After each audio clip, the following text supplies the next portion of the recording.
Every year about this time, I'm reminded of a story that I'd like to share with you.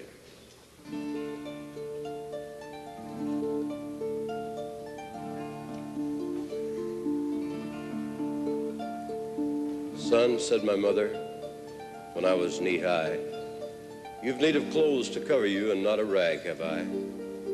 There's nothing in this house to make a boy breeches, nor shears to cut a cloth with, nor thread to take stitches. Nothing in this house but a loaf end of rye and that harp with a woman's head that no one will buy." And she started to cry.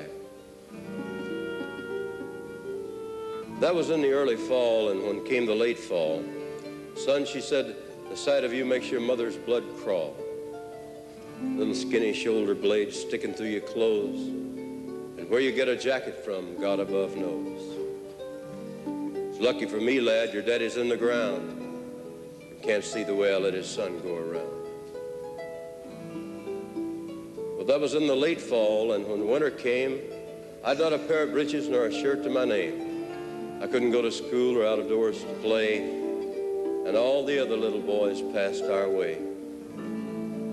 "But son," said my mother, "come climb into my lap, and I'll warm your skinny little bones while you take a nap." And you know, we were silly for half an hour or more, me with my long legs dragging on the floor, rocking back and forth to a Mother Goose rhyme. So we were happy for half an hour's time. But there was I, a big boy, and what would people say to hear my mother singing me to sleep all day?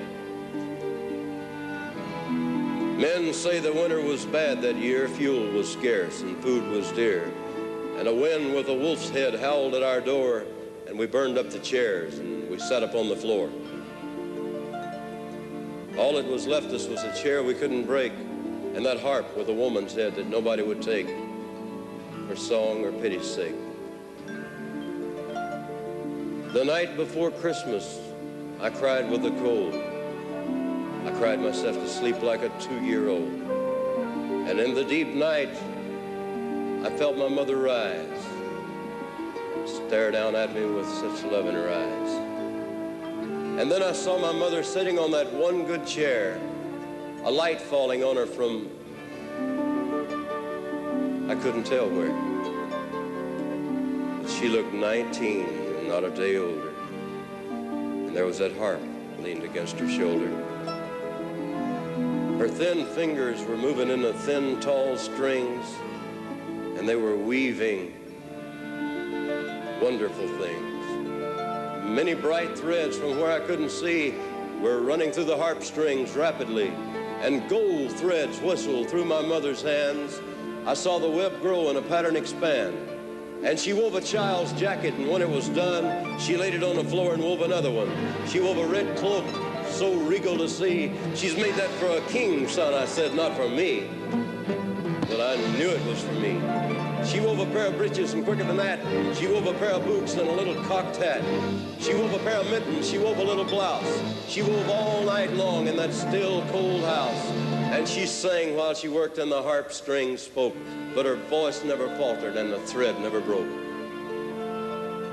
But when I